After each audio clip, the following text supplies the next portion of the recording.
자, 불교예술사, 불교사, 사상사 중에 이제 우리가 불교사를 갖다 가장 먼저 배우고 있는데, 불교사 내용 중에서도 지금 이제 우리 삼국시대 불교까지 이제 정리를 했습니다. 크게 중요하지 않은 부분들이었어요. 이제부터 이제 중요한 부분으로 들어갑니다. 우리 이제 불교사에서 이제 승려들 학생들이 되게 어렵다고 하는데 실제로 안 어려워요. 그러니까 맨날 시험에 나오는 사람들이 4명밖에 없어요. 4명. 4명이 주인공으로 나오고 그 다음에 이제 조연급들이 몇 명 있는데 얘들도 안 어려워요. 그러니까 승려들 갖다 여러분 뼈대를 잘 잡으시면 쉽습니다. 통일신라 때 있죠. 2명의 아주 중요한 승려가 나오고 또 고려 때 아주 중요한 2명의 승려가 나올 거예요. 요 4명이서 불교 승려와 관련된 시험 문제 거의 한 70% 80%를 구성을 해요. 예, 요 4명만 이제 잘 잡으시면 됩니다. 그 4명 중에 있죠. 2명을 갖다가 지금 소개를 할 거예요. 신라 중대 있죠. 신라 중대에 활동했던 2명의 승려. 원효와 의상입니다. 이 원효와 의상이 중요한 이유는 통일신라 시기 때 불교계의 가장 큰 숙제가 불교의 대중화예요, 대중화. 이 불교계, 당시에 이제 당면한 불교계의 대중화라는 이 숙제를 갖다가 달성했던 2명의 승려가 누구다? 원효와 의상이라는 2 친구였어요. 이 2 친구에 대한 예전에 해골바가지 얘기 이런 것들 얘기해드렸죠. 이런 건 이제 기본 강의가 아니니까 그런 얘기는 넘어가겠습니다. 시험에 나오는 내용들을 갖다 중심으로 우린 정리를 하겠습니다. 자, 이 불교계의 대중화를 갖다가 원효와 그 다음에 이제 의상이에요. 요 2명의 신분차도 봐주십시오. 원효는 원래 본명이 설사예요. 설씨예요. 그러니까 신라 중대 설씨 육두품 유명했다고 했죠. 그 설씨 중에 하나예요. 그러니까 육두품 출신이고 의상은 진골이다. 요것도 나중에 이들의 이제 업적과 관련이 돼 있습니다. 원효 같은 경우는 소송고사 라는 별명이 있습니다. 이 원효가 이제 언제 이런 별명이 붙여졌냐면 원효가 요속공주랑 결혼한다고 잠시 환속을 했었지 않습니까? 그때 세상을 갖다 떠돌면서 소송고사라는 이제 별명이 붙여진 거예요. 그리고 이제 이때 떠돌면서 사람들한테 있죠. 사람들이 불교를 잘 모르더라는 거예요. 불교를 알리기 위해서 대중적으로 불교를 갖다 알리기 위해서 무예가라고 해서 대중가요 형식으로 있죠. 춤과 노래로서 불교의 교리를 갖다 전파했던 게 원효예요. 그래 불교의 대중화를 갖다 이제 이끌었던 인물. 그리고 이제 무예가로 부족했던 거예요. 부족해가지고 하나의 어떤 교리 있지 않습니까? 완결된 교리를 갖다 이제 전파하려고 고민을 하다가 정토종이라는 걸 갖다가 전파하게 됩니다. 정토종은 뭐냐면 불교에는 여러 가지 이제 세계가 공존한다고 이렇게 믿고 있어요. 불교의 사상에 의하면 정토라는 세상은 우리가 죽고 나서 있죠. 가는 천국 같은 세상이라고 보시면 돼요. 서방 정토라고 부르거든요. 죽고 나서 좋은 일을 갖다 했을 때 서방 정토에서 태어나는 거예요. 그 정토를 다스리는 부처님의 이름이 아미타불입니다. 아미타불. 그게 이제 정토종이랑 아미타 신앙이랑 거의 같은 내용이라고 보시면 돼요. 정토종을 다스리는 부처님이 아미타불이기 때문에. 그게 무슨 얘기냐면 너네 이제 살아있을 때 불교를 갖다 열심히 믿으면 아미타불을 갖다 너네 열심히 부르게 되면은 죽고 나서 그러니까 정토에서 태어날 수 있다. 이렇게 이제 얘기를 했던 게 바로 정토신앙의 핵심이에요. 그러니까 어려운 불교 교리보다는 그냥 나무 아미타불, 나의 모든 것을 갖다가 아미타불께 귀의합니다. 요것만 외우라는 거예요. 그러니까 쉽죠. 이런 쉬운 내용으로서 불교의 대중화를 갖다 이끌었던 게 원효예요. 그러니까. 자, 그 다음에 이제 의상의 불교 대중화와 관련된 내용들 정리를 해볼게요. 의상은 둘이 원래 유학 가려고 했다가 원효는 깨달음을 얻고 다시 컴백을 한 거고 있죠. 의상은 당나라에 가서 공부를 하고 돌아온 거예요. 누가 활동을 먼저 했을까요? 원효가 먼저예요. 그러니까 의상이 이제 돌아와 보니까 자기 친구이자 라이벌이에요. 그러니까 자기 친구이자 라이벌인 원효가 벌써 불교 대중화를 갖다 이끌고 있었던 거예요. 이 당시 그러니까 중국도 그렇고 우리도 그렇고 불교 대중화가 유행이었던 거예요. 이제 얘도 이제 돌아올 때 야 내가 배운 걸로 이제 불교 대중화를 갖다 한번 리드해봐야지 하면서 생각을 하고 왔는데 이미 친구하고 있어. 그러니까 친구가 하는 거 그대로 따라하기는 그렇죠. 가방끈은 누가 더 길어요? 그러니까 얘가 훨씬 더 그렇죠. 얘는 유학파지 않습니까? 그래가지고 이제 가방끈 짧은 친구 따라하기가 그래요. 그러니까 그래가지고 얘는 있지 않습니까? 아미타불 친구가 이미 써먹었던 아미타 신앙이 있죠. 플러스 관세음 신앙을 갖다가 가미하는 거예요. 뭔가 이제 차별화시킨 거예요. 아미타불은 내세만을 보장해 준다는 거예요. 현세에 아주 자비로운 보살이 하나 있는데 어떻게 보면 부처님보다도 더 뛰어난 보살이에요. 요 보살이 하나 있는데 요 보살도 내가 소개시켜 줄게 한 거예요. 그러니까 너네 이제 그냥 아미타불 하지 말고, 그냥 아미타불, 나무 아미타불 하지 말고, 나미 아미타불 관세음보살, 관세음까지 플러스해서 이렇게 주문을 외우면은 현생에 너네가 힘들 때 관세음보살이라는 요 자비로운 보살이 너네를 갖다 돌봐줄 거다 해서 관세음 사상, 현세를 중시하는 관세음 사상을, 관음 사상을 갖다 가미를 한 거예요. 자, 여기까지가 이제 불교 대중화와 관련된 원효와 의상의 핵심 내용입니다. 요게 제일 중요하고요. 이 승려들이 결국 중요한 거는 불교 대중화를 갖다 이끌었기 때문이에요. 그러니까 그래서 중요해진 거고, 얘들이 중요해지다 보니까 얘들의 그 밖의 내용들이 있죠. 그 밖에 얘들과 관련된 내용들, 그것도 이제 시험에 출제가 되는 거예요. 그 내용까지 우리가 이제 같이 정리를 해야 되죠. 원효와 관련된 기타 내용들 정리를 해볼게요. 그러니까 분열 통합 시도, 불교가 이제 유행을 하면서 있죠. 여러 종파들이 생기고 그 종파들이 불교에 대한 경전에 대한 해석들을 갖다 다양하게 하면서 종파끼리 분열이 일어나는 거예요. 그 분열을 갖다가 이제 통합하려고 시도했던 게 원효입니다. 원효가 보면 조금 이제 특이하죠. 그러니까 아이가. 그래가지고 여러분들이 이제 야, 원효가 공부를 잘했을 거다 이런 생각은 잘 안 하는데, 원효가 우리의 그러니까 불교가 전래된 이래 있지 않습니까? 우리 거의 2000년 동안 역사 중에서 가장 똑똑한 학승 중에 하나예요. 그러니까 공부를 잘했던 승려 중에 하나예요. 이게 이제 원효가 되게 똑똑하다 보니까 애들이 막 서로 싸우고 있는데 그게 보니까 우스운 거예요. 그러니까 말도 안 되는 거 가지고 애들이 이제 싸우는 거예요. 같은 얘기 가지고. 이게 이제 원효가 애들한테 얘기해 주는 거예요. 중간 사상과 유식 사상이 서로 이제 중간파와 유식파가 이제 경쟁을 하고 있었어요. 얘들을 갖다 모두 비판하면서 야, 너네 하는 얘기들 들어보니까 다 똑같은 얘기인데 왜 싸우냐? 서로 화해해라는 거예요. 쟁을 갖다 그치고 화해해라. 요렇게 이제 주장을 하게 되는 겁니다. 그러면서 이제 주장했던 핵심 내용에 보면 일심사장, 결국 하나라는 거예요. 그 다음에 이제 화쟁, 쟁을 갖다 그치고 이제 화해라는 거예요.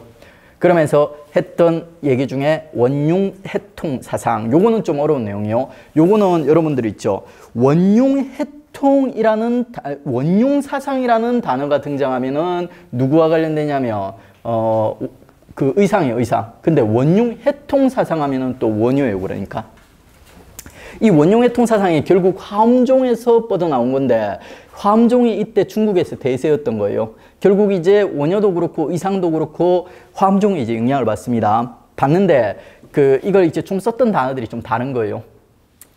원효는 사료에 보면 원융해통 사상이라는 단어가 등장하고, 의상은 원융사상이라는 단어가 이제 등장을 합니다. 이제 두 개가 이제 되게 비슷한데 달라요. 그러니까 두 개 구별해서 이제 정리를 해 주십시오. 대충 이제 화쟁사상이랑 같은 내용이에요. 자, 이런 사상들을 갖다 담아서 신문화쟁론이라는 저서를 갖다 썼어요.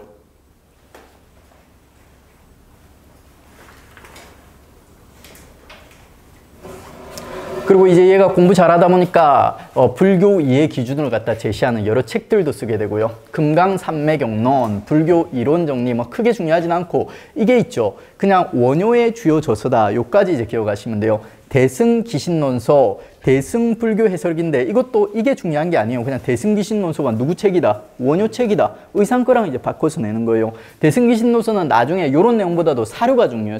사료로 갖다 이제 문제를 갖다 풀다 보면 보게 될 거예요. 그리고 이제 사료 정리할 때도 요거는 조금 구별하기 힘든 사료거든요. 나중에 누구지? 그러니까 진울 사료랑 좀 헷갈려요. 그러니까 그래가지고 여러분들이 요거는 이제 사료를 갖다가 분석할 때 한번 봐야 됩니다. 그 다음에 이제 화엄경서, 화엄경 해설서예요. 자, 우리 해동 화엄종을 창시한 건 누구예요? 의상이죠. 그러니까 근데 이 시대 대세가 화엄종이었어요. 그래 원효도 화엄종에 대해서 나름대로 일가견이 있고 관심이 있었던 겁니다. 화엄 나왔다고 해서 무조건 뭐예요? 의상으로 연결하시는 거 아닙니다. 함정에 빠지기 좋죠. 이런 것들이. 그 다음에 이제 원효가 나중에 이제 종파를 하나 만드는데 법성종이요. 해동종이라고도 하고 법성종이라 하는데 진짜 안 중요합니다. 거의 시험에 안 나와요. 그러니까 오히려 이제 법성종이 아니라 뭐가 나오냐면 법상종이라는 게 있죠. 법상종이라는 게 나와요. 법상종. 고려 원래 이제 신라시대 때 형성이 됐다가 나중에 이제 고려 때 유행하는 법상종이라고 있어요. 그거랑 이제 이름이 헷갈리지 않습니까? 두 개 바꿔서 나올 수 있어요. 법상종이 주인공인 상황에서 법성종을 살짝 끼워 넣어가지고 있죠. 오답을 구성할 수 있습니다. 원효가 개인적으로 되게 탁월한 데 있지 않습니까? 보통 이제 개인적으로 뛰어난 사람들이 팀플이 약해요. 그러니까 같이 뭐 조직 관리라든지 이런 거에 별로 관심이 없어요. 자기 잘난 맛이 살기 때문에. 그래서 이제 얘는 있죠. 종파는 만들고 관리하는데 그렇게 잘하지를 못했던 거예요. 법성종을 갖다 만들었는데 이게 그러니까 별로 인기가 없어요. 그러니까 고려 때도 이 이름 한 번도 들어본 적이 없습니다. 그리고 이제 원효가 법성종을 만들 때 중심 사찰에 이제 분황사라는 거 있었다는 거 크게 중요하진 않습니다. 분황사도 원래 이제 원효와 연결하기보다는 누구와 많이 연결하냐면 누구?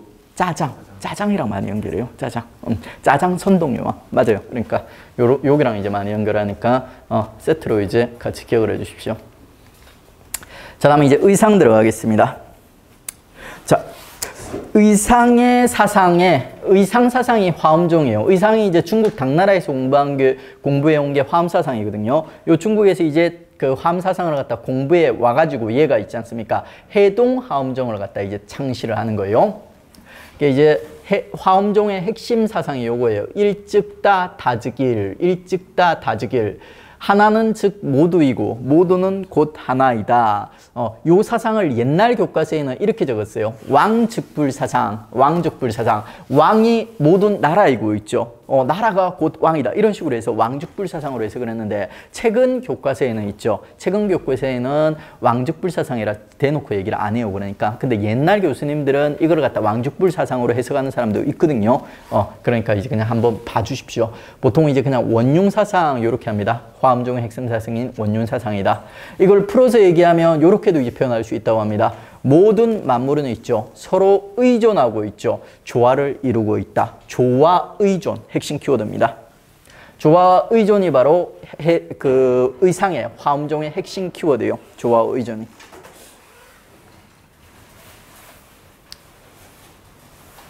이런 이제 교리를 담고 있는 있죠. 그 의상이 책을 하나 쓴 거예요. 솔직히 책이라 하기도 그렇고 있죠. 200자 정도 되는 하나의 글짓기예요. 글짓기를 갖다 썼어요. 그 의상은 뜻밖의 있지 않습니까? 되게 공부를 갖다 많이 하고 왔음에도 불구하고 학문적인 수준은 좀 낮아요. 그러니까 자기 저서가 하나도 없어요. 그러니까 가방끈만 길어요. 얘가 이제 유일하게 글을 하나 썼던 게 화엄 일승 법계도. 원래 이거보다는 있죠. 불교사 쪽으로 보면 원효의 책들이 훨씬 더 의미가 있습니다. 원효의 책 중에 뭐예요? 그러니까 그 금강산맥 경론 있지 않습니까? 이거 중국에서 되게 유명한 책이에요. 그러니까 그런데 실제로 시험에 더 자주 나오는 거는 요게 더 자주 나와요. 왜냐하면 원효는 요 책 말고도 책을 되게 많이 써요. 원효 저서는 되게 많은데 의상권은 하나밖인 거예요. 그래서 이게 더 자주 나옵니다. 화엄 일승법계도.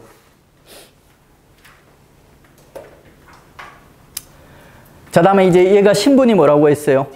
진골이라 그랬죠. 정치적 영향력 강할까요? 약할까요? 강해져. 그러다 보니까 문무왕의 자문 역할을 했죠. 이런 역할까지도 이제 수행을 하는 거예요. 문무왕이 뭐 백성들한테 세금을 거두거나 뭐 성을 짓거나 큰 뭐 그 토목공사 같은 걸 할 때 누구한테 상담을 했다? 의상한테 상담을 했다는 거예요.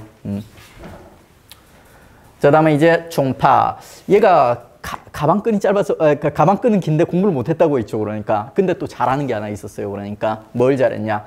조직 관리 능력이 뛰어나요. 그러니까 해동 화엄종이라는 종파를 갖다 만들었는데 얘는 원효와 다르게 있지 않습니까? 요 조직 관리 능력이 되게 뛰어났던 거예요. 요 해동 화엄종이 지금도 있지 않습니까? 우리나라 불교 종파 중에 탑2예요. 그러니까 조계종, 나중에 진울이 만든 종파가 우리나라 그 원탑이에요. 그러니까 그 다음 2위가 이제 해동 화엄종이에요. 해동 화엄종. 아직까지도 이제 위세를 떨치고 있고 고려시대 때도 가장 있지 않습니까? 중앙의 귀족들이 애용했던 중앙 귀족들과 연결됐던 가장 강력한 파벌 중에 하나예요. 아까 법상족 살짝 얘기했죠. 법상족이랑 화엄종이 가장 강력했는데 그 중에서도 화엄종이 더 강력했어요. 자, 그 다음에 이제 사찰 건립. 조직관리 능력도 뛰어나고 얘는 이제 뭐 좀 돌아다니고 이런 거 좋아해요. 그러니까 좀 활동적이고 그랬어요. 그래서 사찰 같은 거 되게 중요한 사찰들을 갖다 되게 많이 만듭니다. 이거 전부 시험에 나오는 사찰들이에요. 영주 부석사 들어보셨죠? 부석사. 그 다음에 이제 부석사의 무량수전 이런 거 다 나오지 않습니까? 거기 또 무량수전에 앉아있는 부처님도 시험에 나오죠. 누구예요? 그러니까 소조 아미타 열애자상 다 시험에 나오는 것들이에요. 그 다음에 이제 안동 봉종사 요것도 시험에 나와요. 건축에서 있지 않습니까? 우리 3대 주심포 건물 봉부수 있죠. 봉부수의 봉 가장 오래된 현존 가장 오래된 목조 건축물. 그 다음에 양양낙산사는 메인은 아닌데 있지 않습니까? 얘도 이제 뭐 살짝 걸쳐서 나올 때가 있어요. 꽤 유명한 절입니다. 요런 절들을 갖다 전부 누가 만들었다? 의상이 만들었다. 그리고 이제 절들 만들면서 제자 육성도 활발하게 해서 종파가 아주 뛰어난 그 종파가 이제 하나 탄생하게 된 겁니다. 자, 요 둘을 구별하는 게 가장 중요해요. 그 다음에 이제 그 고대 이제 그 통일신라에 그러니까 조연들 몇 명 나오는데 조연들은 얘들과 이제 차이점 정도만 잡아주시면 돼요. 쉬워요. 이런 것들 보고 학생들 어렵다고 하는데 얘들은 잘 나오지도 않고 얘들은 나오는 키워드 포인트가 딱딱딱 정해져 있어요. 그러니까 그래서 어렵지 않습니다. 해초, 왕호천축국전. 얘는 어떤 불교사적으로 중요한 인물이 아니라 있지 않습니까? 아니라 얘가 이제 그 왕호천축국전이라는 아주 그 희귀한 기행문을 하나 남긴 거예요. 여러분 성지순례 이런 말 들어보셨죠? 성지순례. 그 불교 믿는 사람들, 승려들은 성지순례를 어디로 갈까요? 인도예요. 그러니까 우리 그 석가모니 있지 않습니까? 본존불, 지금 현세불이라고도 불리고 본존불이라고도 불리고 석가모니, 수타니파타라고 뭐예요? 그러니까 이렇게 불리는 인물이 있지 않습니까?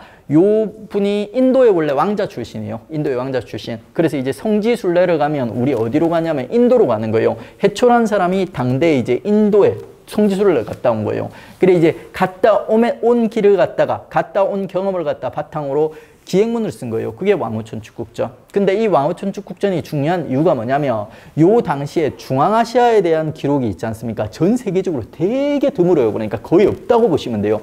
근데 이제 해초가 있지 않습니까? 중앙아시아를 갖다 거쳐서 돌아온 기록, 중앙아시아의 당시의 기록들을 갖다 기록을 해놓은 거예요. 그게 이제 요 책 때문에 해초는 중요해요. 요게 이제 중국 두낭 있죠. 중국 저 내륙 쪽에 두낭이라는 동굴에서 있죠. 발견이 된 거예요. 지금 프랑스에 보관이 되어 있습니다. 이제 해자 들어가는 승려들을 우리 나중에 그러니까 일본과의 관계라든지 있죠. 여러 명 보게 되고 그러니까 많이 헷갈려요. 해자 들어가는 승려가 되게 많아요. 그러니까 그래서 요거 이제 하나 이제 잡고 들어가면 얘가 이제 중국까지 갔다 오면서 뭐 산 건너 물 건너 이렇게 배 타고 이제 갔다 왔을 거잖아요. 배 타고 갔다 오면서 이제 배가 고파가지고 해초를 따먹으면서 갔다 왔다. 그래서 이제 해초 연결해 주십시오. 이렇게 하나씩 잡아가면 나중에 해자 나와도 당황 안 할 수 있어요. 자, 그 다음에 이제 원칙은 유식불교, 되게 이제 잘난 척하는 불교라고 이해를 하십시오. 그러니까 자기의 어떤 불교적 교리 있지 않습니까? 이런 걸로 갖다 통해서 서로 이제 논박하는 이런 이제 좀 아는 게 많고 그걸 갖다 좀 잘난 척하는 유식불교, 이렇게 이제 이해를 하십시오. 요 원칙이라는 인물이 유명한 이유가 있죠. 현장이 누구냐면 여러분 서유기 아시죠? 서유기 삼장법사 아시죠? 이 사람이 실존 인물이에요. 현장 삼장법사 동일 인물입니다. 요 사람이 당대 당나라의 최고의 승려였어요. 최고 승려였어요. 이 사람의 수제자 규기라는 인물이 있었습니다. 이 사람이랑 서로 논쟁을 해가지고 있죠. 이기고 돌아온 거예요. 그게 바로 이제 원칙이에요. 원칙. 그 현장에 제자로 나오는 선지도 있는데 정확하게 얘기하면 제자는 아니에요. 그러니까 얘가 있지 않습니까? 중국에 가지고 현장법사의 수업을 갖다 도광을 했던 거예요. 그러니까 그래가지고 이걸 정식 제자는 아니고 있지 않습니까? 제자라고 나오기도 하는데 제자는 규기예요. 규기가 제자고 규기랑 서로 논쟁을 해서 이기고 돌아온 거예요. 그러니까 그 다음에 이제 김교가, 얘는 얘들보다도 더 안 중요해요. 얘들은 이제 조용급이라면 얘는 이제 엑스트라급이에요. 왕족이에요. 성대왕의 아들로서 있죠. 당나라에서 나름대로 이제 되게 보살로 있죠. 숭상을 받았던 인물인데 뭐 뚜렷한 그 흔적이 없어요. 그러니까 뭐 책을 남겼다든지 뭐 그런 게 없어요. 그러니까 그냥 당에서 잘 나갔다 이 정도예요. 김교가. 문제 한번 풀어보겠습니다. 다음 신라승려 기역 니은에 대한 설명으로 옳지 않은 것은 기역은 불교 서적을 넓게 이해하고 일심 사상을 바탕으로 여러 종파의 사상들을 대립 조화 분파의식을 극복 노력하였다. 누구예요? 그러니까 원효에 대한. 그리고 일심이라는 내용이 있죠. 여러분이 이제 나중에 헷갈릴 수도 있어요. 그 일심 사상을 주장한 거는 원효예요. 그러니까 근데 이게 나중에 고려 승려들한테도 영향을 주게 되거든요. 그리고 진울이라든지 선종계열의 승려들이 또 일심이라는 단어를 갖다 사용해요. 그러니까 여러분들 일심이라는 단어만 보고 무조건 원효로 빠지면 안 됩니다. 그러니까 요거 이제 나중에 사료를 갖다 비교해 드릴 겁니다. 요거 조심하셔야 됩니다. 그리고 이제 한편 니은은 모든 존재가 상호 이전적인 관계에 있으며 서로 조화를 이룬다는 화엄 사상을 정립하고 교단 형성하여 많은 제자를 양성하였다. 누구예요? 그러니까 의상이에요. 그러니까 의상과 원효 요 둘을 갖다 비교해놨죠. 기역은 미륵신앙을 전파하여 불교 대중화의 길을 열었다. 틀렸죠? 어디가 틀렸습니까? 지금 미륵이 아니라 뭐예요? 그러니까 아미타 신앙, 종토 신앙이 나와야 되죠. 그러니까 그 다음에 기역은 무예가라는 노래를 유포하여 일반 백성을 교화하였다. 맞죠? 그 다음에 이제 니은은 관음 신앙과 함께 아미타 신앙을 화엄 교단의 주요 신앙으로 삼았다. 맞죠? 그 다음에 이제 니은은 국왕이 큰 공사를 일으켜 도성이 새로 정비하려 할 때 백성을 위해 이를 만류하였다.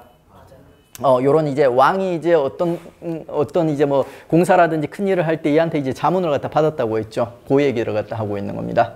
이런 식으로 이제 둘을 비교해주면, 우리 이제 그 불교사에서 가장 중요한 4명의 승려 중에서 이제 2명을 갖다 정리를 한 겁니다. 자, 이렇게 해서 이제 우리 그 고대 불교사와 그 신라 중대 불교사와 관련된 내용들 다 정리했고요. 그 다음 우리 정리할 내용은 이제 신라 하대 있지 않습니까? 보통 나라가 무너질 때쯤 되면 불교계도 혼란스러워요. 그러니까 그래 말기적 현상, 어떤 이제 정치사적으로 이제 말기 있지 않습니까? 말기적 현상이 불교에도 영향을 갖다 주게 되는 거예요. 신라 하대에 있지 않습니까? 그 불교가 이제 좀 기존의 이제 통일신라의 불교와는 좀 다른 색깔을 띠게 되는 거예요. 그 다른 색깔이 뭐냐면 선종의 유행입니다. 선종의 유행.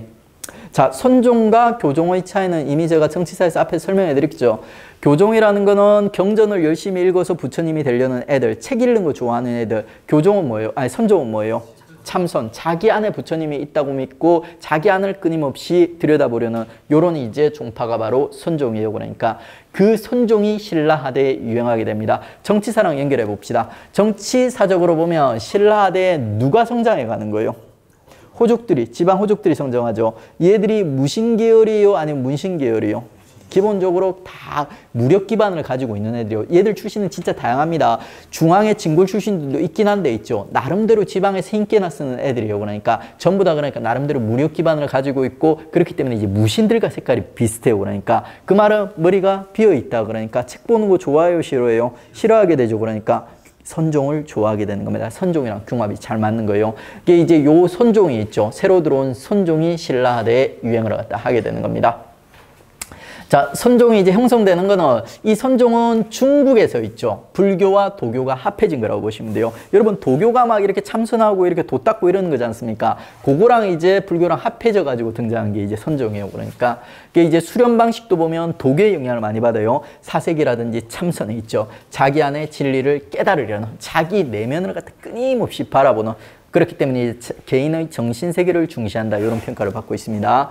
그리고 이제 선종과 관련된 사자성어들 다 익숙해지셔야 돼요. 적으면서 외울 필요는 없고 그냥 이해하시면 돼요. 그러니까 불림문자 무슨 뜻이에요? 문자로는 부처가 되고자 하는 뜻을 세울 수 없다는 거예요. 그러니까 불림문자. 그러니까 책만 봐서는 안 된다는 거예요. 그럼 뭐 해야 되냐? 직지인심. 어디를 보라는 거예요? 자기 마음 안을 보라는 거예요. 그 안에 부처님이 있다고. 그렇게 자기 마음 안을 보게 되면 있죠. 깨달음이 온다는 거예요. 그게 이제 견성오도예요. 자기 안에 있는 부처님을 깨닫는 거. 그거를 갖다가 견성. 자기 안에 이제 본성을 갖다 깨닫는 거예요. 그 다음에 이제 이렇게 본성을 깨닫게 되면 이제 염화미소, 깨달음의 미소를 갖다 짓는 거예요. 그게 이제 염화미소예요. 깨달음을 얻었을 때 짓는 미소, 염화미소. 그 다음에 이제 교외별전. 요거는 그러니까 책 읽어가지고는 있죠. 안 된다는 거예요. 그러니까 책 읽어서는 안 되고 뭐 이렇게 참선해라 이런 뜻이에요. 그러니까 그리고 뭐 즉심불심, 뭐 즉시성불 요런 것도 전부 다 이제 그 선종과 관련돼 있어요. 그러니까 책을 갖다 아무리 읽는다고 해서 되는 게 아니라 자기 안에 부처를 갖다 깨닫기만 하면 있죠. 바로 부처님이 될 수 있다. 그런 내용들이에요. 그러니까 책 안에 있는 게 아니라 부처는 자기 안에 있다. 그런 내용들을 갖다 풀어서 만들어 놓은 사자성어들입니다. 자. 그 다음에 이제 이 그 선종이 이제 수용되는 과정을 보면 처음에 들어온 거는 조금 빨라요. 상대 때 들어왔는데 요게 법랑 때 들어왔는데 이거 별로 안 중요해요. 회색줄 끄셔도 됩니다. 그러니까 원래 들어오기는 좀 일찍 들어왔다가 중요한 건 뭐예요? 그러니까 언제 유행을 했나 이게 중요하죠. 그러니까 언제 실질적으로 영향을 미쳤나 우리 불교사에 신라하대에 유행을 하는 겁니다. 이제 구산이 있는데 그 중에서 이제 가장 대표적이고 초기에 만들어진 게 이제 가지산파, 도의의 가지산파입니다. 여러분 교재에 보시면 88페이지 보시면 참고해서 구산 있죠.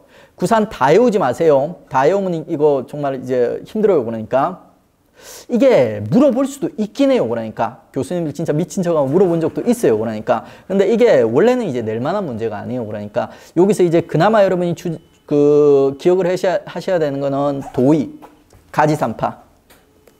절은 그냥 애우지 마세요. 그 다음에 이제 수미산파의 이염. 요까지만 가죠. 그러니까 요까지만. 더 가면 힘듭니다. 그러니까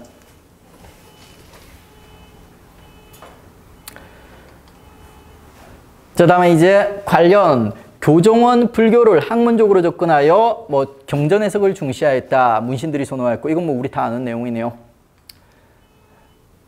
자, 다음에 이제 교종과 선종을 비교하는 표, 뭐 이제 상식이죠. 그러니까 교종과 선종, 기본적으로 이제 선종은 지방의 호족 세력들이랑 결합해 있었고 교종은 기존의 신라의 기득권 세력이 있죠. 중앙의 왕이라든지 또 진골 귀족들이 있죠. 요런 애들이랑 결합해 있어요. 그리고 이제 유행하는 거는 주로 이제 교종은 중대까지는 교종이 유행을 했고 선종은 이제 하대 호족들이 성장하면서 얘들이 유행을 하게 되고 교종의 대표적인 승려가 의상, 원효. 여러분들 의상은 딱 느낌이 오는데 원효는 왠지 선종 같은 느낌이 안 들어요. 그러니까 그렇죠. 그러니까 근데 교종이에요. 그러니까 교종. 근데 이제 실제로 원효의 사상이 선종들한테, 선종 승려들한테 많은 영향을 갖다 주게 돼요. 그러니까. 그래서 이제 그런 것 때문인지 모르겠는데 학생들이 원효를 갖다 선종 승려로 착각을 많이 합니다. 근데 교종이에요. 그러니까 이때는 선종이 거의 신라사의 흔적을, 뭐랄까, 이제 신라사의 영향력을 행사하지 못하고 있었습니다. 그 다음에 이제 선종의 승려 대표적인 사람들이 도의, 이영, 아까 얘기했던 뭐요? 가지산파와 수미산파, 수미산파의 승려. 그 다음에 이제 도선은 누구냐면 우리 풍수지리서를 있지 않습니까? 풍수지리서를 갖다 도입한 인물이에요. 풍수지리서를 우리나라에서 있죠. 우리 신라에서 이렇게 이제 정착시킨 인물이 도선이요. 요 사람도 누구예요? 선종계열의 승려입니다. 그리고 이제 교종의 대표적인 오교, 그 다음에 이제 선종의 대표적인 구산. 단권 88페이지 보십시오. 교종, 오교는 조금 중요해요. 그러니까 선종, 구산보다는 중요해요. 화엄종, 의상, 부속사. 그 다음에 이제 법상종, 진표. 절은 외우지 마세요. 절은 지금은 금산사인데 나중에 가면 이제 중요한 사찰이 이제 바뀌게 되거든요. 그러니까 현화사로 바뀌게 돼요. 고려 때는 그러니까 현화사가 더 중요해요. 그 이제 진표까지만. 그 다음에 이제 계율종, 짜장, 통도사. 그 다음에 이제 원효권은 좀 덜 중요합니다. 회색줄. 그 다음에 이제 열반 정도 회색줄. 화엄종, 법상종, 계율종까지 이렇게 이제 정리를 해 주십시오.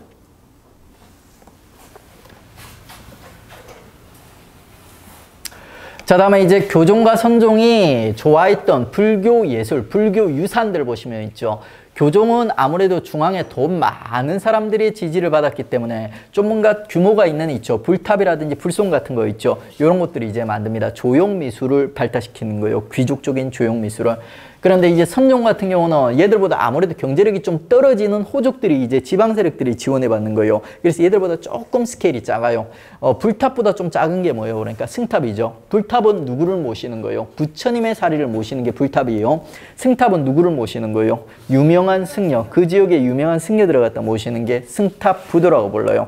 그리고 이제 이 승탑이 서면 항상 옆에 같이 서는 게 있어요. 그러니까 요게 이제 승탑 부도예요. 승탑 옆에 항상 요게 같이 서 있어요. 요거는 뭐냐면 이 승려가 누군지 하는 설명서예요. 설명서. 우리 부처님은 누군지 다 알죠. 그러니까 경전에 다 나와 있지 않습니까? 근데 이 승려는 누군지 모르는 사람 되게 많아요. 그러니까 얘가 이제 누구길래 이런 걸 만들어줬다는 걸 써놓은 설명서가 탑이에요. 두 개 하나 세트라고 보시면 돼요.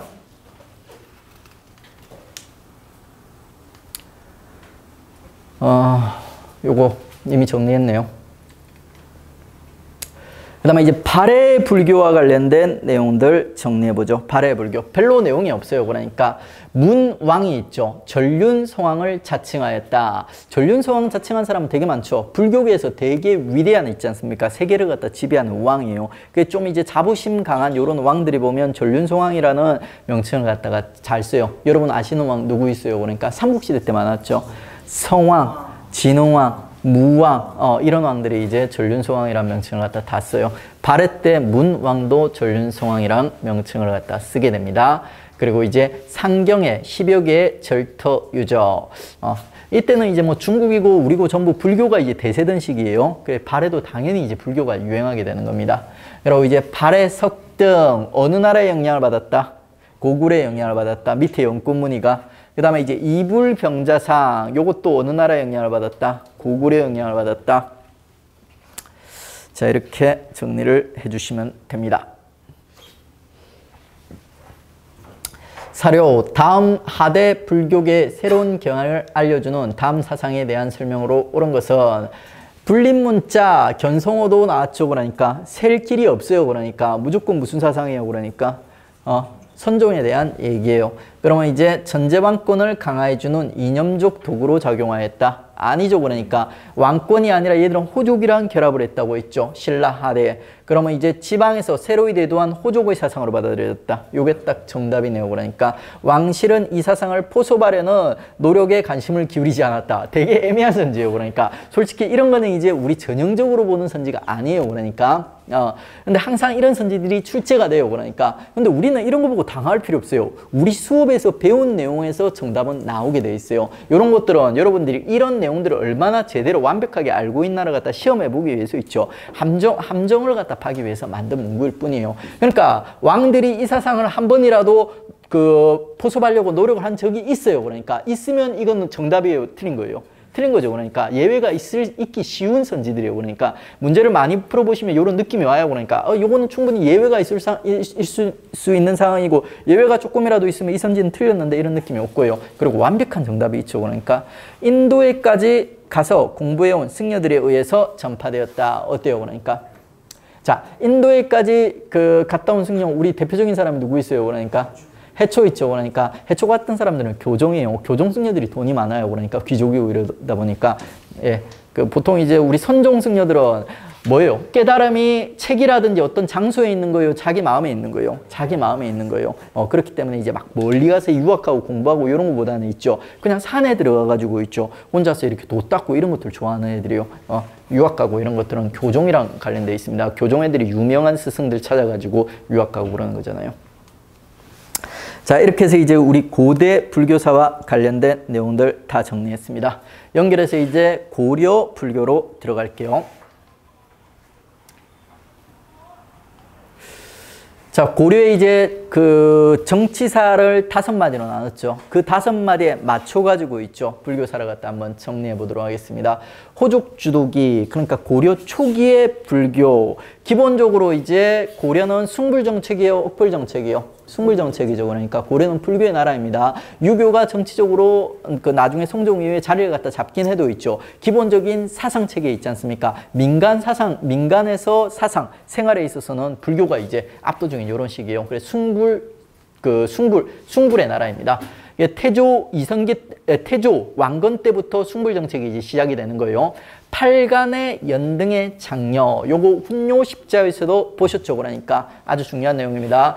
팔간회와 연등회를 장려한다는 게 불교 숭불 정책과 관련돼 있죠. 그 다음에 이제 비보사찰이라는 게 있어요. 비보사찰은 뭐냐면 개경 있지 않습니까? 개경이 풍수적으로 좋은 곳이요, 나쁜 곳이요? 길지죠. 길지긴 한데 뭔가 약점이 있었던 거예요. 그 약점들을 갖다가 있죠. 보완하기 위해서 사찰을 갖다 주변에 몇 개 세운 거예요. 그게 뭐냐면 바로 비보사찰입니다. 비보사찰.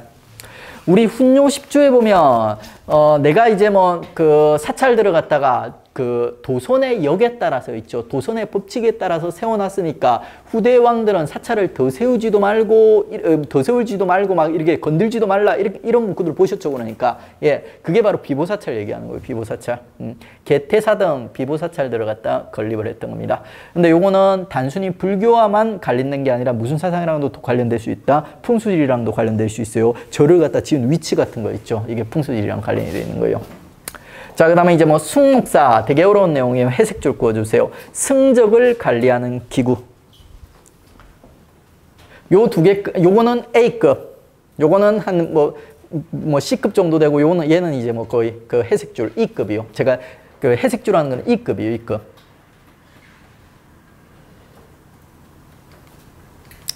자, 그리고 이제 A급이 있죠. 연등회와 팔간회를 갖다가 우리가 이제 정확하게 이제 한번 정리를 해 보겠습니다. 신라 진흥왕 때 둘 다 시작이 됐어요. 두 개 이제 공통점이요. 우리 연등의 팔간에 하면 태조 왕건에 그러니까 훈요 10조가 떠올라가지고 있죠. 고려 때 시작되었다 이렇게 착각하기가 쉬운데 원래 둘 다 진흥왕 때 시작이 됐습니다.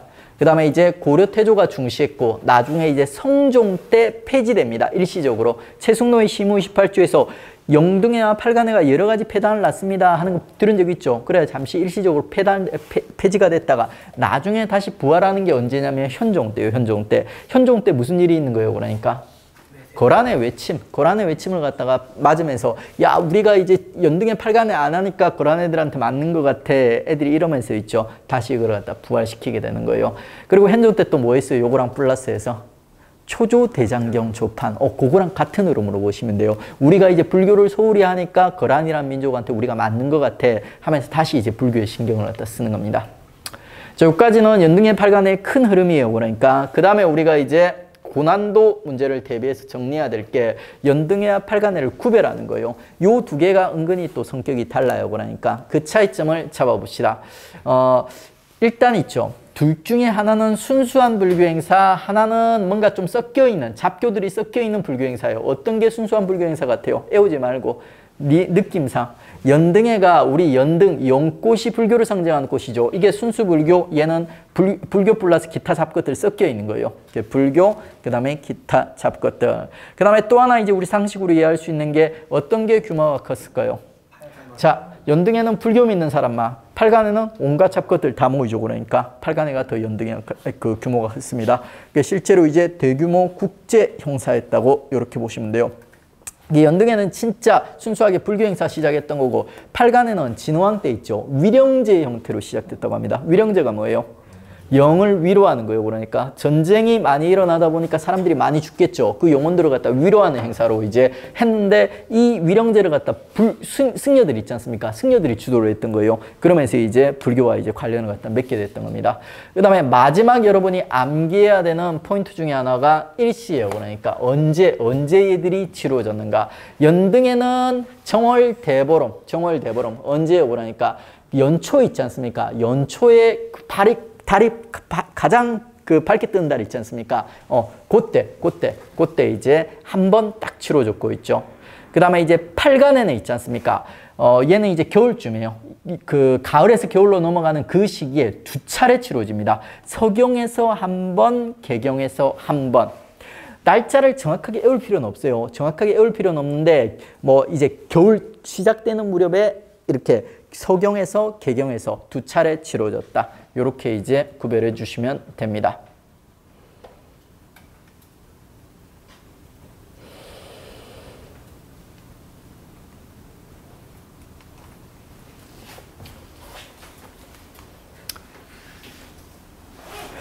자, 다음에 이제 호족주도기의 태조왕건 말고 또 유명한 광종 배웠죠. 우리 광종과 관련된 그 불교 정책들 정리해 볼게요. 광종의 모든 정책은 뭐를 위한 정책이라고 그랬어요? 왕권과 관련됐다고 했죠. 그래, 광종은 이제 불교계를 정비해가지고 유명한 승려들을 국가에서 지가 관리해가지고 있죠. 왕권 강화에 이용해 먹으려고 했던 겁니다. 그 과정 중에서 국사왕사제도, 뭐와 비교해야 된다? 신라의 국통, 주통 있죠. 통짜 계열이랑 구별할 줄 아시면 돼요. 그 다음에 이제 승가 실시했다. 과거제 실시했죠. 광종에. 그러니까 그 과거제에 뭐가 포함이 돼 있었다? 승려들의 과거, 승가가 포함이 돼 있었다. 그 다음에 균력. 광종의 불교계의 파트너라고 보시면 돼요. 균력에 관해서 문제가 조금 깊이 나오고 있습니다. 그래서 우리 깊이까지 한번 정리를 해보죠. 일단 화엄종파요. 당시 이제 가장 뭐예요? 그러니까 핵심 종파였던 화엄종 일파고 있죠. 화엄종 내부에도 파벌이 있었던 거예요. 파벌. 그 화엄종 내부에서도 북악파였어요. 북악파. 그래서 이제 얘가 이제 북악을 중심으로 해서 남악을 통합하는 요런 업적을 갖다 세웠던 게 균열입니다. 그 광종은 있지 않습니까? 균열을 중심으로 해서 불교계를 통합해 가지고 있죠. 그리고 이제 얘들을 자기의 어떤 종교적 기반으로 삼으려고 했던 거예요. 그게 이제 균열하고 손잡고 균열을 밀어줘 가지고 균열가 이제 북악을 중심으로 남악을 통합하는 요런 모습들을 보여줍니다. 그 다음에 이제 화엄종이 통합된 다음에는 있죠. 화엄종이 교종의 일파지 않습니까? 화엄종을 중심으로 교종을 갖다 통합하려고 하는 거예요. 당대 교종에서 그 두 개 세력이 되게 힘이 있었던 거예요. 화엄종과 법상종이 힘이 있었어요. 요 법상종이 누구랑 관련되냐면 이자겸 가문이 있죠. 이자겸 가문이랑 관련돼 있어요. 요 법상종도 되게 힘이 셉니다. 그래 이 법상종을 갖다가 화엄종을 중심으로 이제 2차적으로 이제 통합하려고 시도를 했던 거예요. 귀법사를 중심으로, 귀법사가 이제 화엄종 사찰이에요. 귀법사를 중심으로 통합을 하면서 내세웠던 원리가 뭐 성상융회, 성상융회가 무슨 뜻인지 몰라도 돼요. 그러니까 여러분들 그 뭐 배우셨죠 앞에? 원융회통 사상 있지 않습니까? 그랑 거의 같은 내용이에요. 우리가 봤을 때는 뭐가 다른지 구별이 안 돼요. 그러니까 그냥 요 성상융회라는 요 단어 자체를 갖다 살짝 이제 기억을 해주시면 돼요. 그러니까 성상융회를 내세우면서 이렇게 이제 법상종을 통합하려고 했다. 이렇게 이제 보시면 돼요. 근데 이제 균요의 이런 불교 통합 운동은 불교 통합 운동이라고 잘 안 불러요. 그러니까 왜? 교종 내에서만 이루어졌죠. 그러니까 선종까지 통합했어요? 못했어요? 못했어요. 그러니까 그리고 이제 법상종도 완벽하게 통합을 못했어요. 그러니까 그래가지고 요거는 이제 본격적인 불교 통합이라고 부르지 않고 있죠. 나중에 고려 불교계의 가장 큰 숙제인 불교의 통합 있지 않습니까? 불교계의 통합 숙제를 갖다 이루는 두 명의 승려는 의천, 그 다음에 진울 요쪽으로 가게 됩니다. 근데 이제 균요도 거의 비슷한 흐름의 요런 시도를 갖다 했었다. 요것만 가볍게 봐주십시오. 그리고 이제 균요의 문화사적 업적이 이제 보현시범가요. 균요도 있지 않습니까? 균요도 불교계 대중화를 위한 시도를 했던 거예요. 그러니까 그 불교계를 갖다 불교를 대중화하기 위해서 있죠. 원효랑 비슷한 짓을 했던 거예요. 원효 무예가 기억나시죠? 그거랑 같은 맥락으로 이해하시면 돼요. 향가는 대중가요라고 보시면 돼요. 당시에 불렀던 노래들. 요런 이제 대중들이 부르는 노래 형식으로 불교계의 교리 있죠. 교리를 갖다가 노래 형식으로 만들어가지고 불교계를 갖다 대중화하려고 했던 겁니다. 그러니까. 그리고 이제 그 과정에서 있죠. 성속, 성이 이제 성스러운 거예요. 그러니까, 성가, 불교, 부처님가, 그 다음에 속된이 이제 뭐예요. 그러니까 그 세속 있지 않습니까? 세속으로 갖다 하나로 묶으려는 요런 이제 성속무예. 성자 들어가는 두 개 있죠. 요거 익숙해지십시오. 요게 이제 균요랑 연결되어 있다. 이렇게 이제 정리하시면 돼요. 많이 중요하진 않는데 우리가 이제 D급 정도로 이제 구별은 할 줄 알아야 돼요. 적을 필요까지는 없는데 성자 들어가는 두 개의 사자성어가 누구랑 연결되어 있다? 균요랑 연결되어 있다. 이렇게 하시면 돼요. 그리고 이제 뭐 보살행을 실천해가지고 뭐예요? 그러니까 여기 이제 그 불교계 대중화를 갖다 시도했다는 거 이렇게 봐주시면 됩니다. 균요는 이제 A급까지는 아니더라도 조용급에서 이제 아주 중요한 인물입니다. 기억을 잘 챙겨주십시오. 그 다음에 이제 해거는 뭐예요? 그러니까 해색줄 그어주셔도 돼요. 중국의 이제 법안종이라는 종파를 중심으로 선종을 통합하려고 시도했던 게 해거예요. 그러니까 해색줄. 그리고 이제 4번 기억을 해주셔야 됩니다. 나중에 이제 그 의천의 종파가 해동천태종이죠. 그러니까 해동천태종.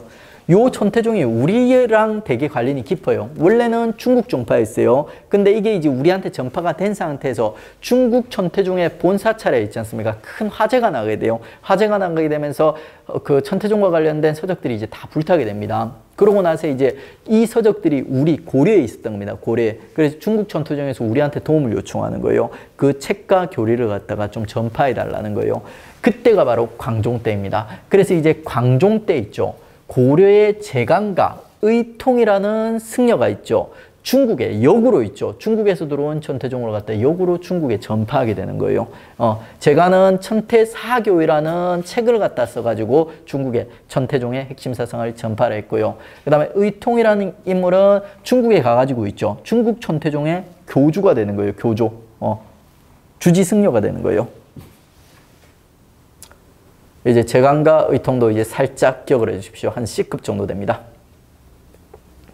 자, 이렇게 이제 중국에 우리가 이제 다시 역으로 전파한 천태종을 갖다 누가 다시 가지고 오는 거예요? 누가 다시? 의천이 가져오는 거예요. 좀 복잡해요. 그러니까 중국에서 들어왔다가 우리가 넘겨줬다가 다시 이게 그러니까 의천에 해가지고 우리나라로 들어와가지고 해동천태종이 형성이 되는 거예요. 우리랑 되게 인연이 깊은 이 있죠. 그 종파가 바로 천태종이에요. 천태종. 자, 그리고 법상종. 법상종은 고려시대 있죠. 오교 중에서 가장 잘 나갔던 두 개의 종파인데 법상종은 화엄종이라 이제 경쟁하던 요런 이제 그 종파라고 보시면 돼요. 신라 하대 때랑 고려 시대 때 법상종의 성격이 완전히 바뀝니다. 신라 하대 때는 있죠. 비주류들의 종교였어요. 그러니까 비주류. 백제 유민들 있지 않습니까? 망한 백제 유민들이 믿었던 미륵신앙 중심의 종파가 이제 법상종이었어요. 진표라는 인물이 중심이었고요. 근데 이게 고려 시대가 돼버리면 있죠. 색깔이 바뀌어요. 귀족들의 불교가 돼버려요. 고려 이제 귀족들의 불교로서 화엄종과 경쟁하던 요런 이제 주도권을 다툼을 하던 되게 이제 세력이 강했던 종파 요렇게 이제 이해를 하시면 됩니다. 중심 사찰은 현하사. 신라 아대 때 진표 때는 금산사였거든요. 그러니까 근데 금산사는 별로 안 중요해요. 그러니까 우리 근데 금산사가 누구랑 관련돼 있을까요? 금산사. 맞아요. 견훤.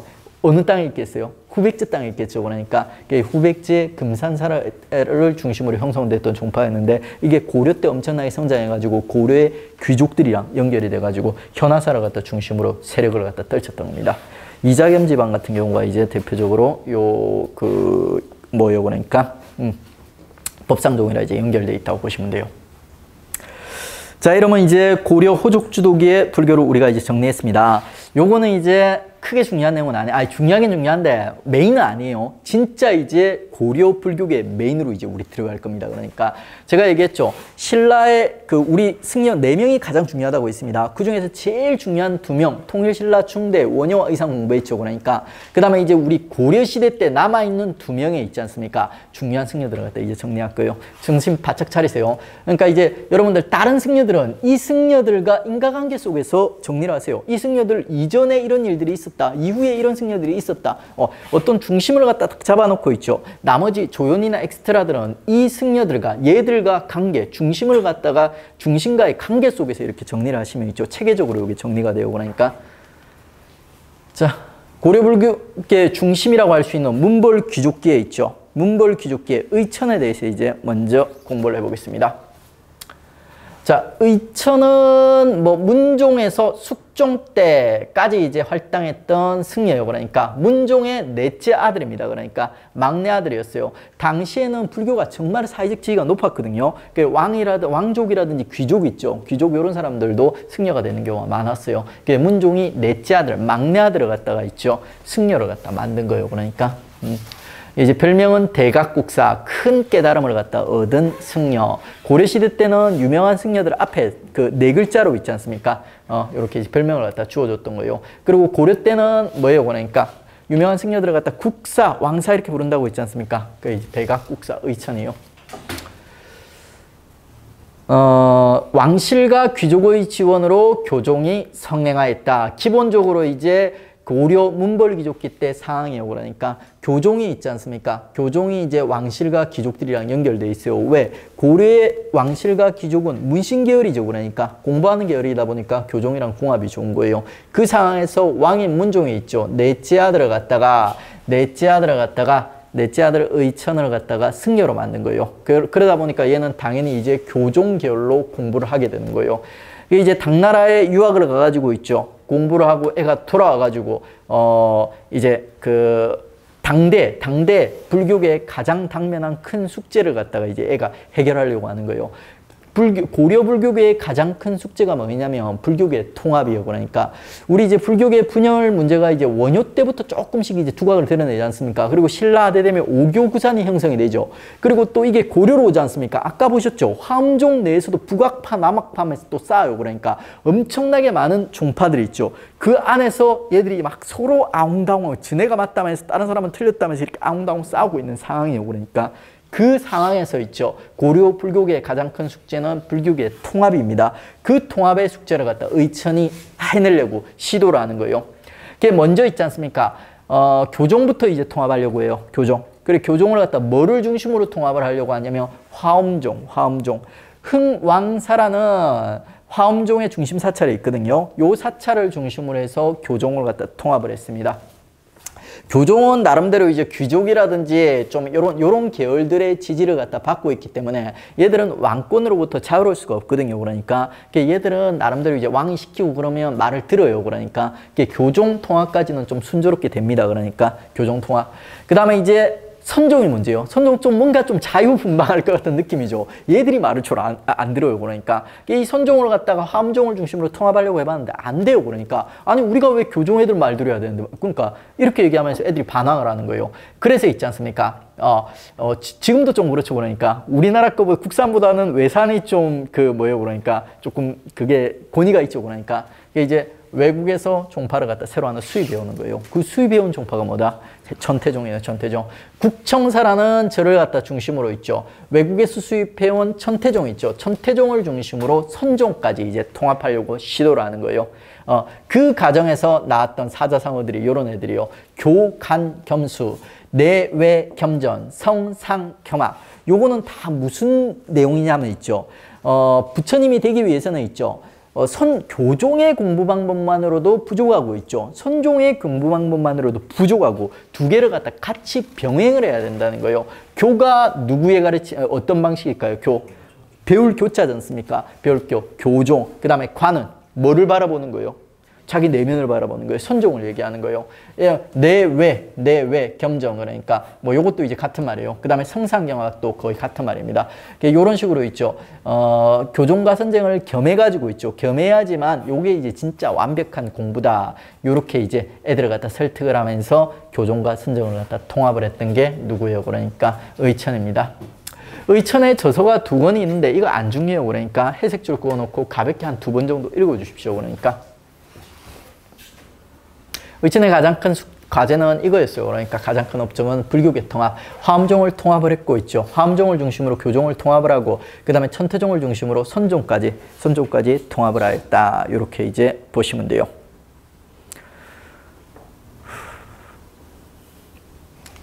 자, 이 의천의 업적에 대해서 이제 우리 평가를 한번 해보죠. 그러니까 나름대로 이제 교선 통합을 갖다 성공을 했던 게 의천이에요. 그러니까 근데 이게 한계가 있어요. 한계가. 최초로 이제 교선 통합에 성공을 한 게 의천인데 이 한계가 뭐냐면 일시적인 통합이라는 거예요. 일시적인 통합.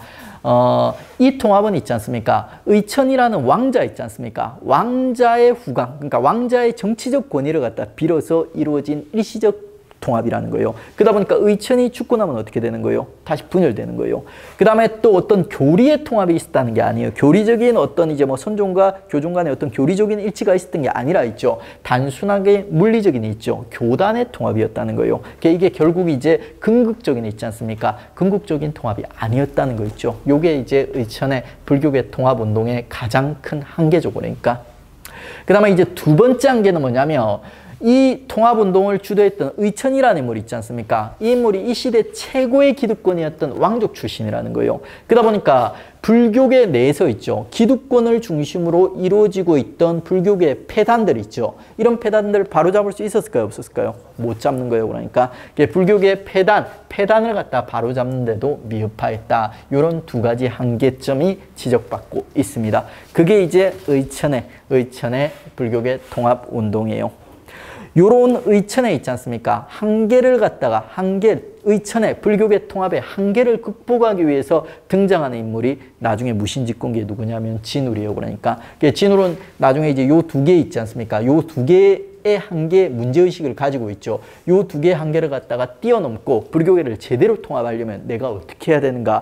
요 고민에서 진울의 불교계 통합이 이제 시작이 되는 거예요. 그 다음에 이제 의천 같은 경우는 왕자였죠. 그러니까 정치적 영향력 강할까요? 약할까요? 당연히 강해요. 그러니까 그래서 불교계뿐만이 아니라 있지 않습니까? 다른 분야에서도 활발하게 활동을 하는 거예요. 의천에 그밖에 없죠. 뭐 당나라 유학파 이거는 뭐 그냥 배경이고 있죠. 교장, 우리 인쇄술과 관련해서 있죠. 초조대장경의 해석서인 교장 배우셨죠. 교장 기본 강의에서 들으셨죠. 그러니까 그 교장 속장경을 갖다가 조판하는 걸 갖다 주도했던 게 바로 의천이에요. 그러니까 흥왕사라는 요 절 있지 않습니까? 화엄종의 중심 사찰에 교장 도감이라는 기구를 설치해서 있죠.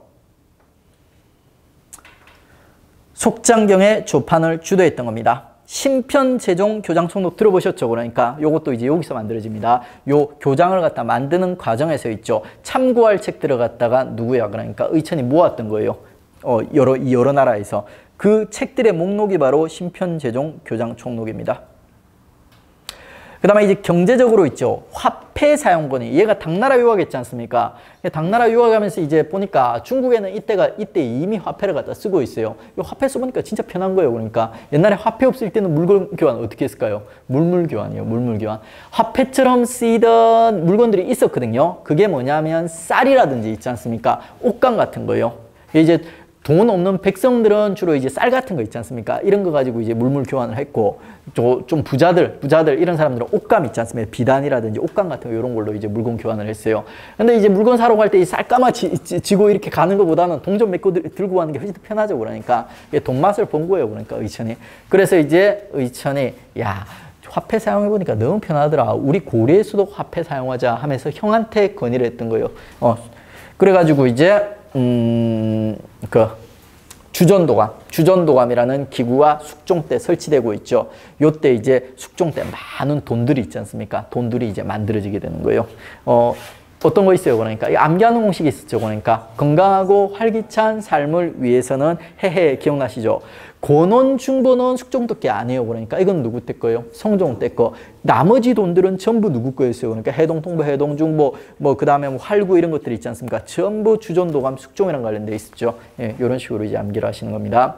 예, 요 공부를 갖다 여러분들 반복을 해서 하시다 보면 있죠. 결국 경제사, 정치사 이런 것들이 다 얽어져요. 그러니까 처음에는 이게 잘 안 되거든요. 한 2회독, 3회독, 4, 5회독 정도 가면 계속 이제 하다 보면 앞에 내용, 뒤에 내용이 결국 연결됩니다. 그러니까 그래서 이제 해독이 중요해요. 해독이. 꾸준히 해독을 쌓으십시오. 다른 과목도 마찬가지예요. 자, 다음에 이제 진울 들어가 보겠습니다. 자, 고려 불교계 양대 산맥 중에 하나인 의천을 우리 정리했습니다. 그 다음에 이제 진울 정리할 거예요. 진울은 이제 시기가 정치사적으로 보면 시기가 언제냐면 있죠. 무신집권기예요. 무신집권기. 이 무신집권기에 진울이 불교계 통합운동을 시도하는 겁니다. 그 진울에 있지 않습니까? 롤 모델이 누구였냐면은 의천이에요. 그러니까. 근데 진울은 있죠. 의천이랑 똑같이 하려고 했던 게 아니라 의천을 갖다 뛰어넘으려고 했던 거예요.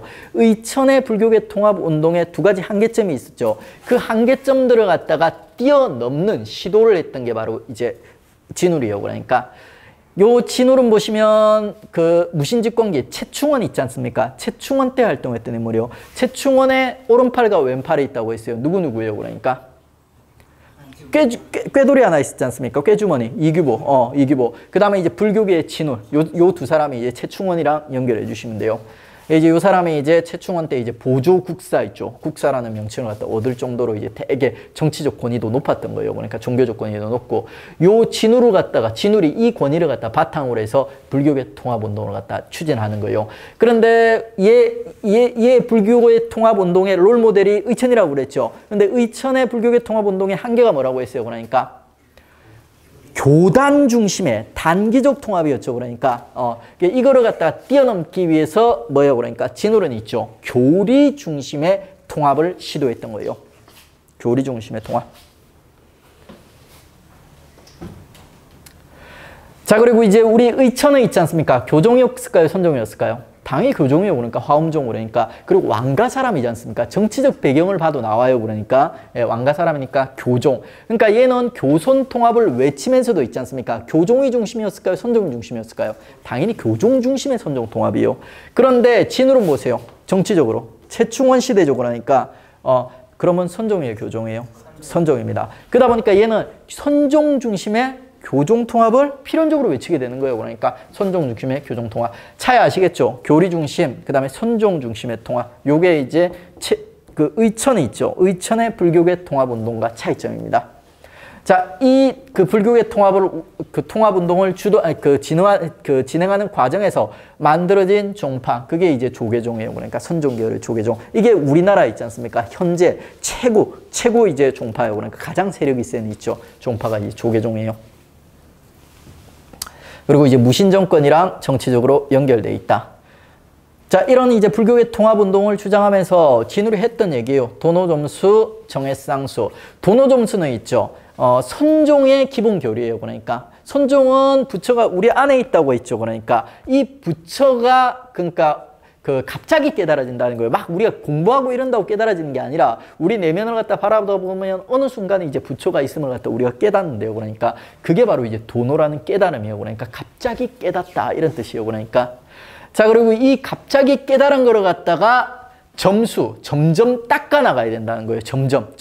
그러니까 우리가 깨달음을 얻고 나서도 그 뭐 이제 다른 데 막 신경 쓰고 이러다 보면 그 깨달음을 갖다 곧 잊어버리게 돼요. 그러니까 그러지 말고 있죠. 계속 이제 점점 이제 닦아 나간다는 거예요. 그래서 이제 그 부처와 우리가 이제 하나가 돼 간다는 거예요. 그 닦아 나가는 방법이 그 선종에서는 주로 어떤 거예요? 그러니까 참선, 자선 이런 거예요. 그러니까 이런 거를 갖다 통해서 이제 닦아 나가는 거죠. 자, 그 다음에 이제 요 닦아 나가는 방법에서 있죠. 그 기본적으로 이제 선종은 참선, 자선만을 갖다 중시를 했어요. 그런데 누구예요? 그러니까 진울은 조금 다른 방식을 주장을 하는 겁니다. 어떤 다른 방식을? 얘는 지금 선종 중심의 교종을 갖다 통합하려고 하고 있죠. 그래가지고 기존의 뭐예요? 그러니까 선종의 참선이라든지 이런 방법에 더해서 또 뭐예요? 해는 지혜죠, 지혜. 지혜 책도 보라는 거예요. 그러니까 이제 참선도 하고 교종의 어떤 책 보는 이런 공부도 같이 하고 이렇게 이제 닦아 나가자 이러는 거예요. 그러니까 일단 이제 그러니까 이게 뭐예요? 그러니까 선종 중심의 그 다음에 선종 중심으로 이제 교손의 수련 방법을 갖다 통합한 거예요. 그게 도노점수, 정해상수 이렇게 되는 겁니다. 이해되셨어요?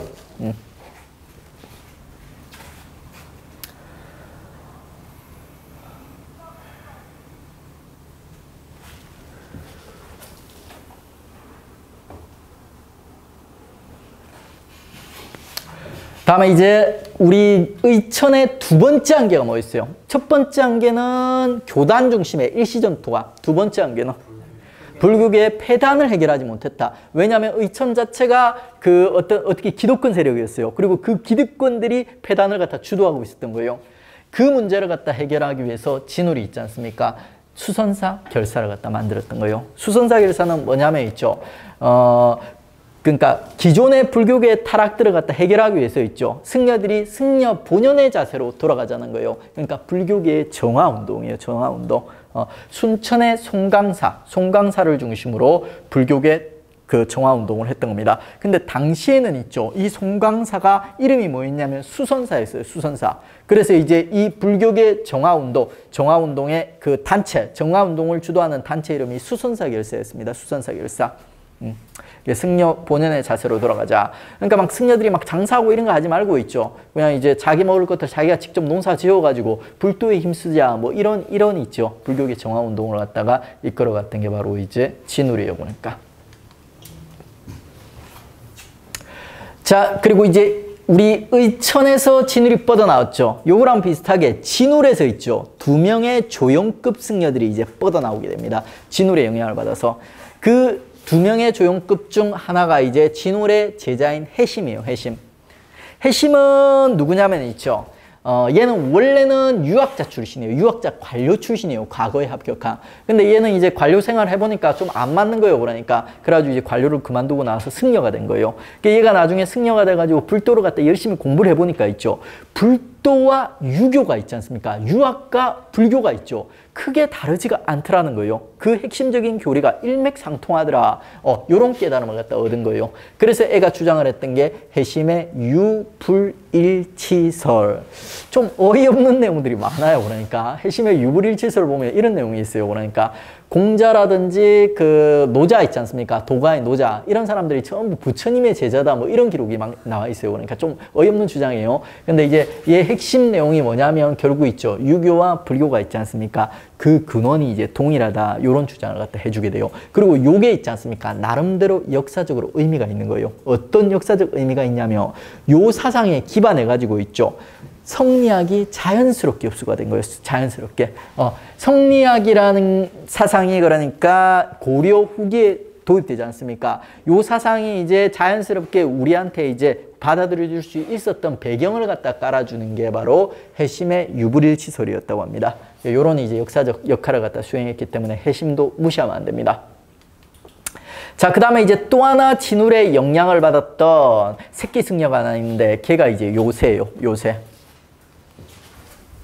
자, 요새는 있죠. 진울의 영향을 받았는데 진울의 영향을 받았으면 교종일까요? 선종일까요? 선종 같죠? 근데 얘는 선종이 맞아요. 직계 제자니까. 근데 요새는 있죠. 교종 출신이에요. 교종 출신. 교종 출신.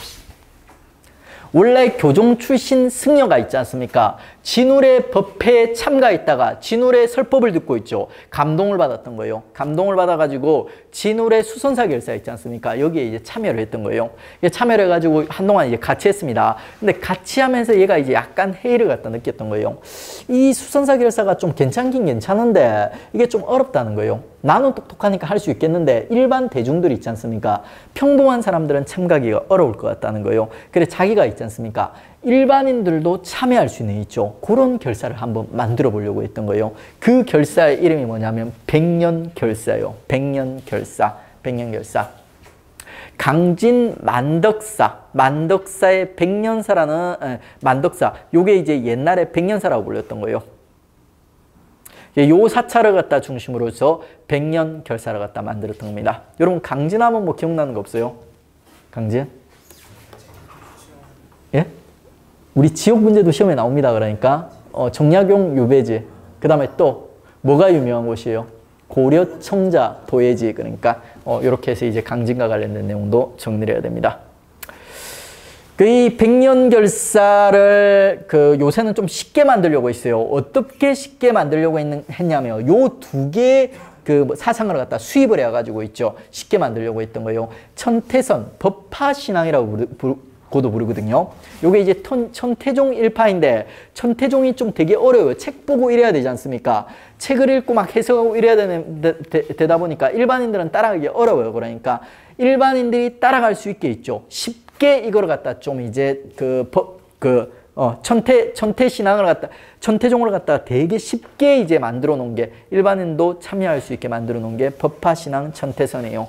수준이 낮은 백성들을 위해서 있죠. 야, 너네는 책 읽을 필요 없고 그리고 책 이해할 필요도 없다. 그러면 너네는 뭐만 하면 되냐? 참회. 너네가 잘못한 거 있지 않습니까? 일기 쓰듯이 매일 있죠. 반성만 할 수 있으면은 너네 부처님 될 수 있다는 거예요. 이제 이런 이제 쉬운 방법을 통해 가지고 있죠. 사람들을 갖다 천태종에 많이 끌어들여 가지고 불교 천태종 중심의 불교계 정화 운동을 갖다가 한번 이루어 보려고 했던 거예요. 그게 바로 이제 요새입니다. 그리고 이제 요것만으로도 사람이 좀 덜 모여요. 그러니까 별로 안 모여요. 그러니까 그 사람들을 갖다 더 모으기 위해서 있지 않습니까? 정토신앙과도 결합을 갖다 시켰던 거예요. 정토신앙 뭐예요? 우리 원효와 요새가 원효와 누구죠? 요새가 아니죠. 그러니까 의상이 뭐예요? 그러니까 불교계 대중화를 갖다 위해 가지고 썼던 사상이죠. 그러니까 요것도 이제 살짝 곁들여 가지고 썼던 겁니다. 중심은 천태선입니다. 이렇게 정리를 하시면 돼요. 자, 그러면 이제 무신직공기까지 불교계 방향에 대해서 이제 정리를 했습니다. 그리고 이제 우리 불교계의 가장 중요한 4명의 승려 있죠. 4명의 승려를 갖다 다 정리를 했어요. 그 밖에 남은 거는 좀 지엽적인 내용이에요. 하지만 지엽적인 내용도 아예 무시하면 안 됩니다. 곤문세족기의 불교계가 타락합니다. 그러니까 정치적으로 완전히 고려가 막장까지 갔죠. 그러다 보니까 불교도 같이 타락의 정점을 갖다 찍게 돼요. 고리대, 대농자, 노비, 수공업 원래 불교 승려들이 이런 걸 좀 했어요. 그러니까 문벌귀족 사회 때도. 근데 이게 완전 일반화돼 버려. 그러니까 완전히 이제 불교계가 이제 막장을 갖다 찍게 됩니다. 그러다 보니까 보라는 있죠. 승려. 개혁적인 승려가 등장해가지고 중국의 임재종이라는 불교를 갖다 수입해가지고 있죠. 불교계를 바로잡으려고 시도를 했던 거예요. 이제 이 사람이 이제 공민왕이랑 연결이 돼 있어요. 공민왕 때 이제 구산 선문이 있죠. 임재종을 중심으로 구산 선문을 갖다 통합하려고 이제 시도를 했습니다. 근데 잘 안 돼요. 그러니까 잘 안 됐기 때문에 보는 존재감이 좀 낮습니다. 근데 보우 여러분들 주의하셔야 될 게 조선시대에 보면 있지 않습니까? 보우라는 승려가 하나 더 있어요. 둘 다 별로 안 중요한 데 있죠. 둘이 이름이 똑같아요. 이름이 똑같아서 여러분들 헷갈릴 수 있습니다. 문정왕후 기억나십니까? 왕으로 치면 누구예요? 명종 때죠. 그러니까 그때 활약했던 승려가 또 이름이 보우예요. 그러니까 걔도 별로 안 중요하고 얘도 별로 안 중요하다 보니까 학생들이 많이 헷갈려요. 그러니까 두 개 구별해서 정리해 주십시오. 자, 다음에 이제 5번째 마디 신진사대부. 자, 이때는 뻔합니다. 그러니까 신진사대부도 불교 되게 싫어하죠. 그러니까 억불정체. 그러면서 이제 우리 불교의 역사가 있지 않습니까? 이렇게 이제 억불정체, 불교가 이제 쇠퇴하기, 우리 역사상 불교가 이제 쇠퇴하기 시작하는 겁니다. 조선 옥불 정책 살짝 남았는데 시간이 좀 길어졌으니까 있죠. 여기서 끊고 쉬었다가 이제 조선의 억불 정책 그리고 이제 불교 예술사 연결해서 들어가도록 하겠습니다.